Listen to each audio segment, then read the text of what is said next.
hi everyone and welcome. We'll give just a few more minutes, maybe a minute or two, and just see if anybody else joins.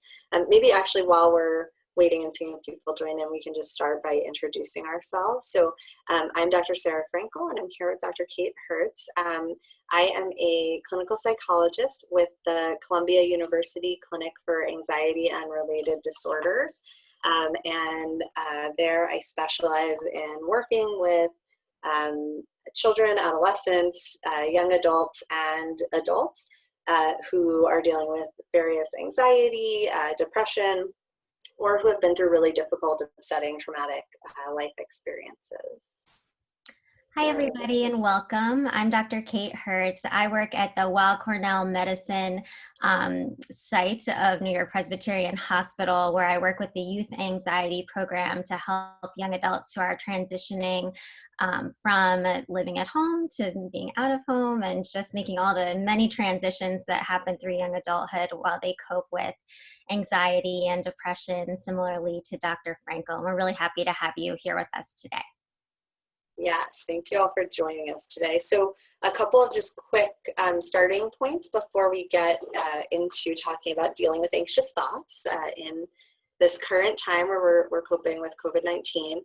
We want to let you guys know, so we did receive all of the questions that people submitted before the talk, and so we'll be trying to address those throughout the talk and then also at the end if we have time. You can also submit questions through the Q&A at the bottom of your screen. We won't be able to call on people if people are raising their hand.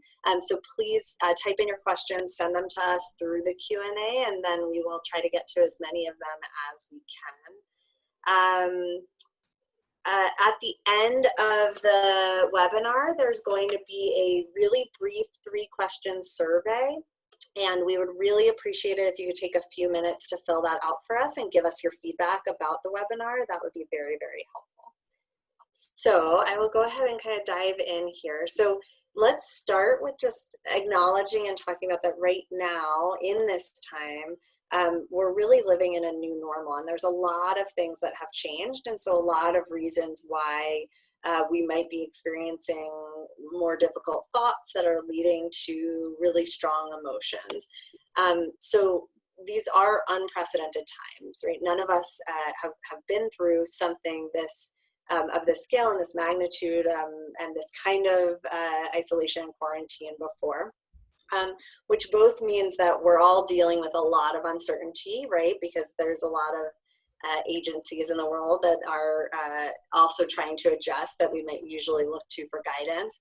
And also just individual people in our lives, people who we may typically turn to when we're going through stressful times, knowing that they've been through something similar. They haven't been through this before either. So we're all kind of trying to navigate this together. There's a lot of disruption to our typical routines right now, right? There's a lot of things that are thrown off, and we're socially distanced from our friends and loved ones. And so some of the things that we typically use to cope with difficult times are more limited right now. So for some people, that's really feeling much more alone and isolated and not getting to see people as much. And at the same time, we're living, in some cases, really closely with people and spending a lot more time with people than we might typically be. And that can create its unique challenges and conflicts as well. And then we're home all the time.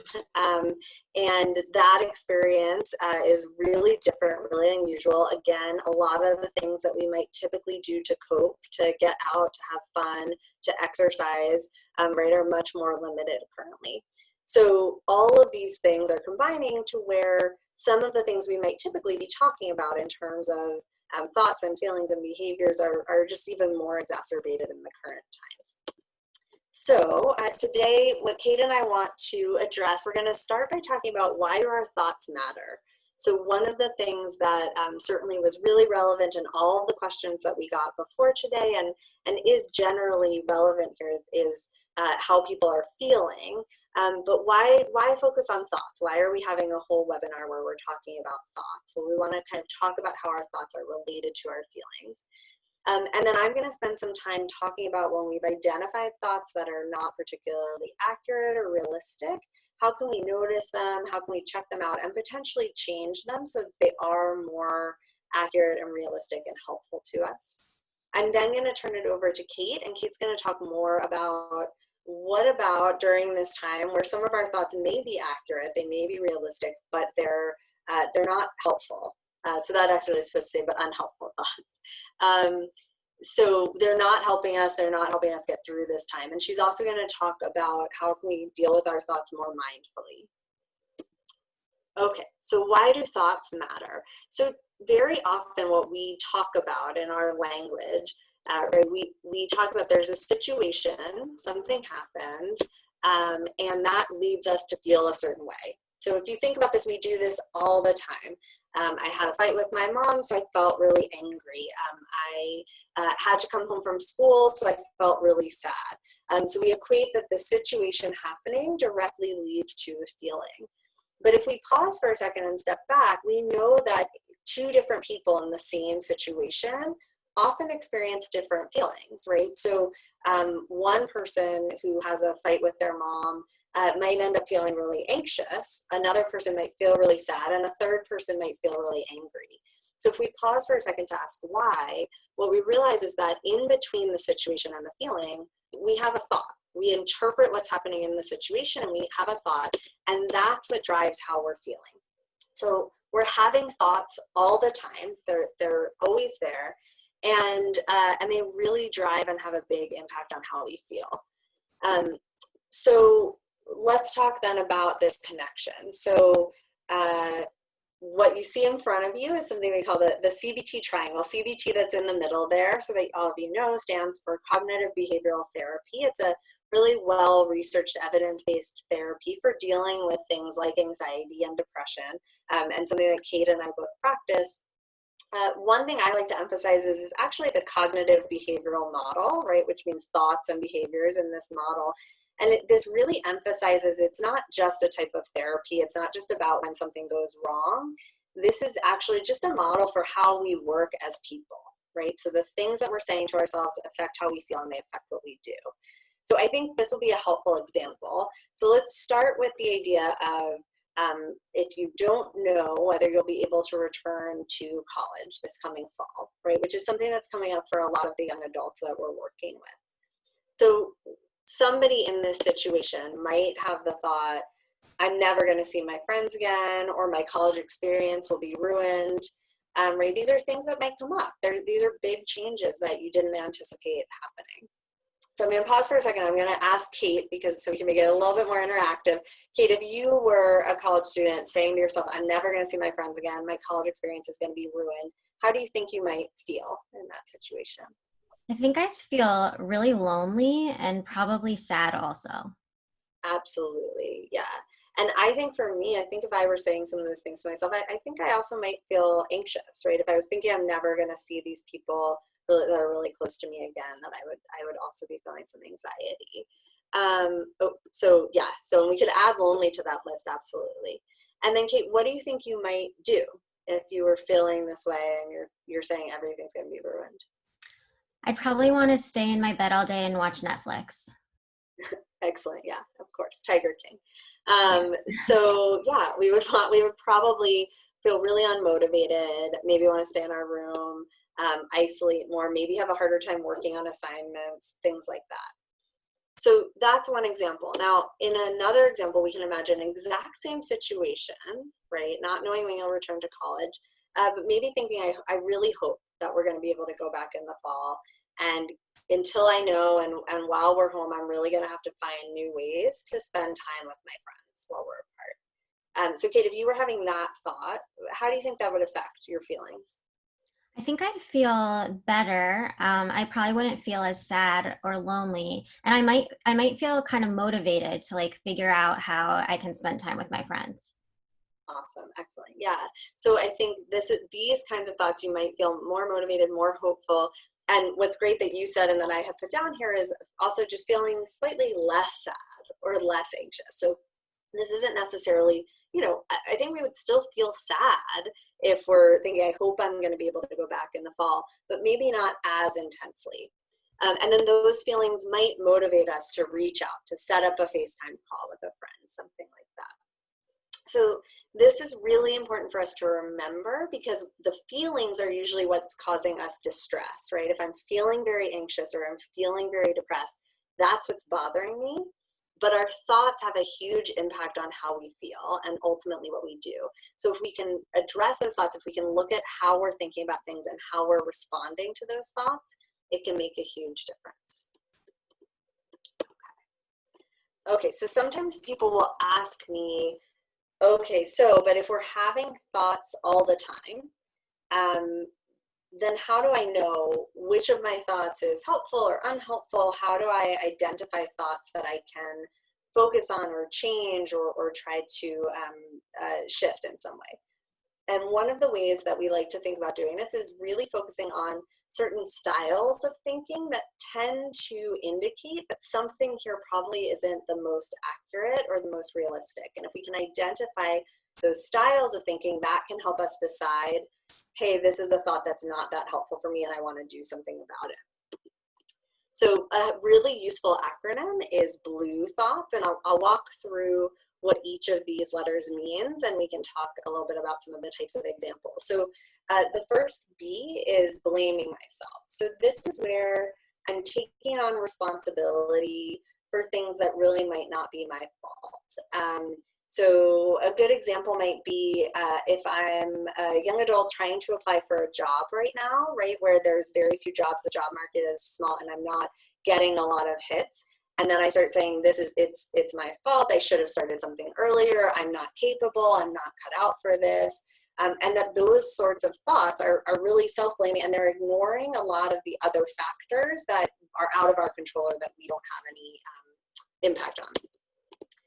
The L stands for looking for the bad news. So this is something where sometimes we tend to really filter out all of the good examples, and we really focus in on the things that are not going well. So an example here might be if I have the thought that none of my friends are reaching out to me, nobody's initiating contact, I always have to be the one to initiate. What we might really be focused on are only the couple of friends who haven't reached out, and we might not be noticing all the other friends who have. Okay, the U is for unhappy guessing. So this is when we're kind of predicting the future. We're thinking ahead, or we're predicting what we think other people might be thinking. We're mind reading. We're trying to guess what we think is happening in somebody else's head or in the future. But we're really, again, we're focusing on the things that we think are not going to go well. And so that's why we call it unhappy guessing. We're assuming the worst about the future, about what others are thinking. And lastly, E for exaggerating. So this is where we're kind of catastrophizing things. We're imagining the worst things that could happen, right? And we're making things really big. And again, these are things that they may be stressful, they may be bad, but our anxiety, our thoughts are saying to us, this is really huge. And something I could have mentioned earlier. So one thing that can be really helpful is something that we call externalizing the anxiety. So this is where we pause for a second and we say, okay, so my anxiety is here in my mind and it's saying X, Y, or Z. The thoughts, it's telling me this, and this. And then I say to myself, and I, Sarah, am going to say back to anxiety this other thing. And we'll talk more about what kinds of things we can say back to anxiety, but it's important here to externalize and recognize anxiety has its own voice and it says certain things to us. And the things it likes to say, it likes to overestimate the probability of a bad thing happening. So it likes to make us think that the thing we're scared of, the thing we're worried about is really likely to happen. That if it happens, it will be really terrible, really bad, and that we won't be able to cope with it. So if this thing's very likely to happen, it'll be terrible and we can't cope. So what we want to be looking out for in our thoughts are thoughts that fall into these categories, right? Where I'm saying to myself, something's my fault.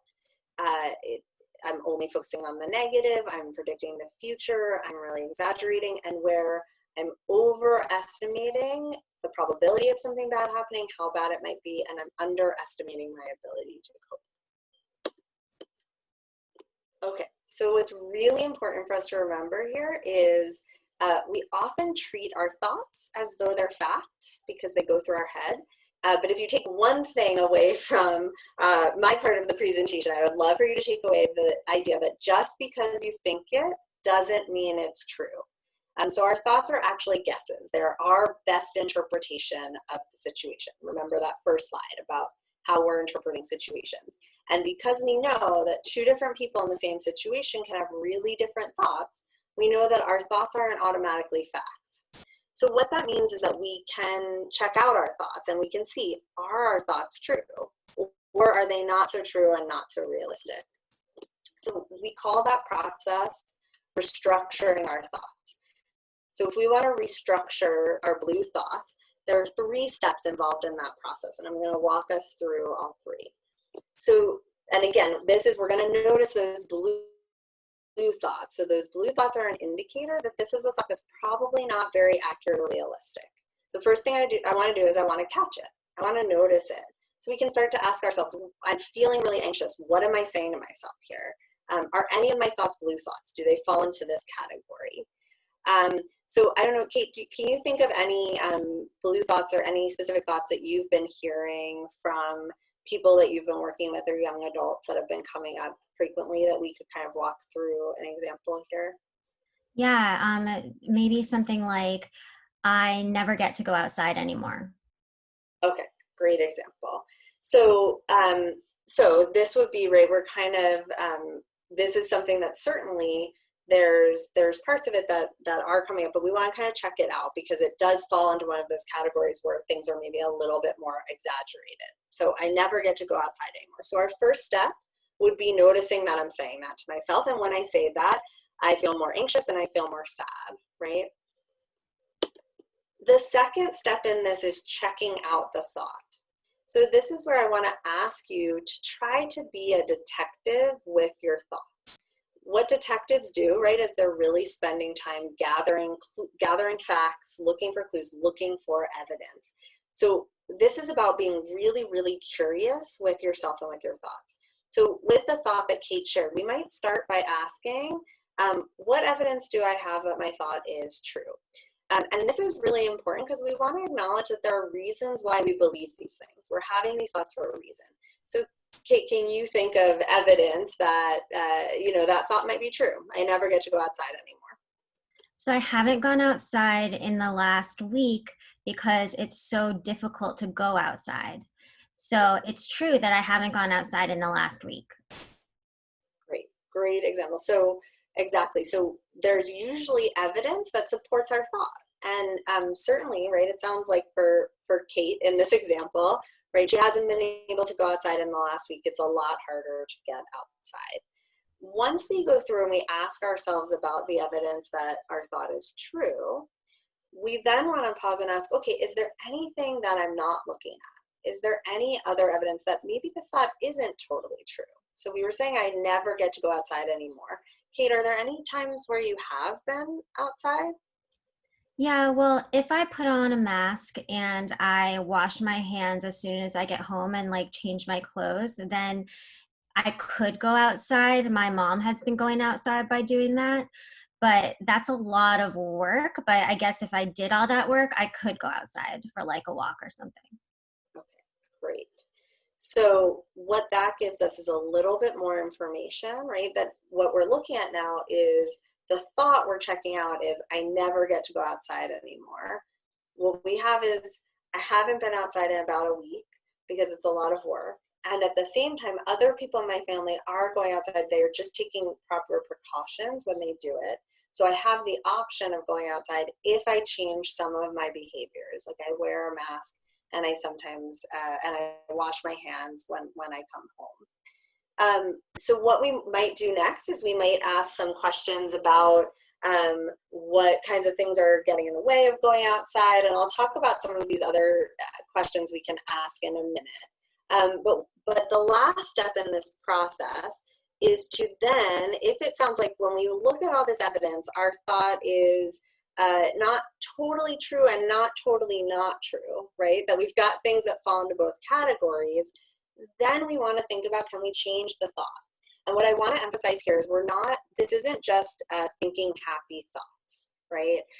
So I wouldn't say to Kate, no, you can go outside. It's totally fine. There's nothing to worry about. You're going to be okay, right? That's not accurate. That's not realistic.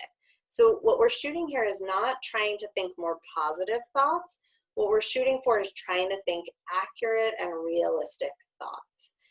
So Kate, with this example, if you look at all the evidence we just talked about, that you haven't been out in about a week, that part of that is because of a choice you're making to stay in, that there is the option of going outside, but it does mean wearing a mask and it does mean washing your hands when you come back in. How might you change your thought so that it's more accurate and more realistic? I think I could say I can go outside if I take the proper precautions, like you said. Great. So that sounds like a really accurate and realistic thought. It's not kind of all roses and butterflies, but it's also not more extreme than I can never do this. And what we find is that when we think more accurately and realistically, our mood improves. Again, we may not get rid of anxiety, we're not going to get rid of sadness, but we can lessen it, we can decrease its impact on us more generally. The other quick questions that I want to talk about of the kinds of things that we can ask ourselves when we're being a detective with our thoughts. One of the things that is great to ask is, what's the best case scenario, what's the worst case scenario, and what's most likely to happen, right? So if I'm thinking, I think an example we had earlier is my college experience will be ruined. So sometimes we could ask, okay, if you can't go back to school in the fall, what's the worst case? What would happen? Well, I will, never get to relive this year. I will miss out on all these opportunities. None of my friends will still be there and be friends with me when I get back. We could ask, what's the best case scenario? And the best case might be nothing changes. Everything feels just the way it was when I get back. It's almost like no time has passed at all. And what we know is that those are real extremes. And what typically happens is somewhere in the middle. So we can ask ourselves, what do I think is most likely to happen? And that can help me come away from that overestimating the bad outcome and come more to the middle where things are most likely to happen. Most likely, things will be a little different. Not all of my friendships will be exactly the same, and I will have missed some time, and I will get to go back most likely and get to have additional experiences and enjoy them and make new memories. And then the last question that we have up there is an example. And there are a lot of questions you can ask yourself, but one that's helpful and important is, what would I tell my best friend? So very often we are much kinder to our friends than we are to ourselves. And so sometimes just asking, what would I say if my best friend was saying this to me, can be really helpful to interrupt some of the spiral of thoughts we might be having. The last thing I'll mention is just there was a question that came in before this where somebody asked, what do I do if I'm trying to think positively about things, but it's not making me feel better? And I think one of the things I would encourage you is not so much like this focus on I have to think positively, because what can happen there is then I may not believe what I'm saying to myself, right? If I just try to replace a more negative thought with a positive thought, I may not believe it. But if I can really look at it and say, is what I'm saying to myself accurate and realistic? And if it's not, shift it that way to something more accurate and realistic, I'm more likely to believe it. Okay, so all of that being said, what about if I check these thoughts out and they are accurate? They're accurate, they're realistic, but they're really not helpful. So certainly right now in these times, some of the thoughts that we're having about COVID-19, they're likely to be accurate but not helpful. Here are some examples, right? So I can't see my friends in person and I don't know when that will end. Someone I love could get sick. And it's hard to make plans when I don't know what's going to happen next. Right? These are all accurate thoughts about what's going on in our world right now. The difficulty is that if we focus too much on these kinds of thoughts, or if we get really stuck in the uncertainty, it can increase our anxiety.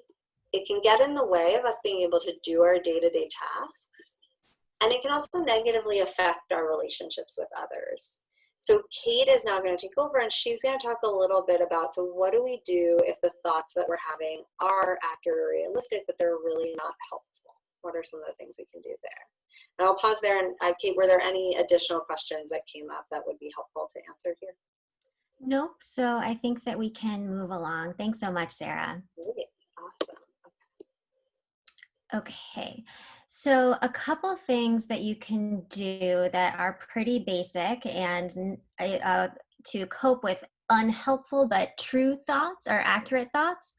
One thing is to talk to a friend. So something Sarah said that I think is really important to say again is that if you can externalize your anxiety or get it out of your head and into the world, that can be really helpful. And one way to do that is to talk things over with someone you trust, like a good friend.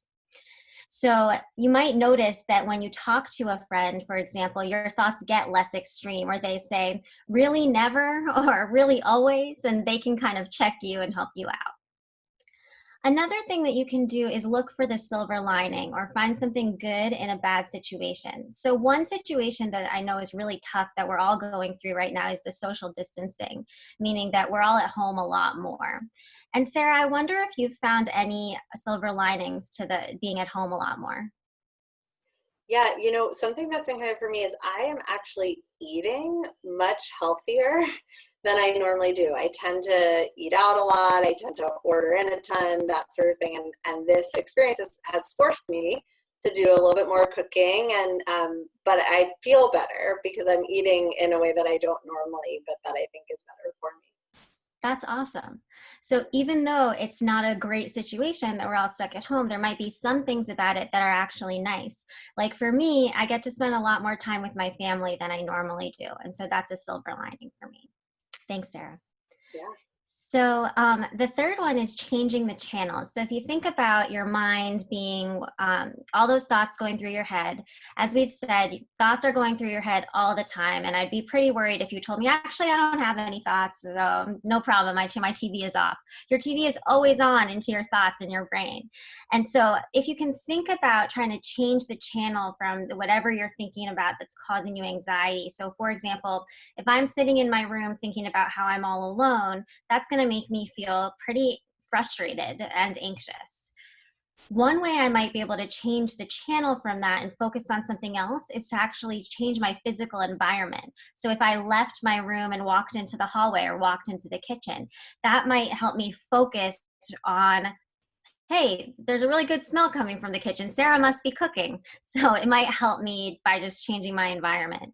You can also change your environment by purposefully focusing on something else. And we're going to talk more about being mindful of your thoughts, which is about how you focus your thoughts and focus the channels. But one easy way to do that is to turn on a song that you really like or watch a quick YouTube channel that you really like. So find a way to distract yourself into thinking of something else. And we can move on to the next slide.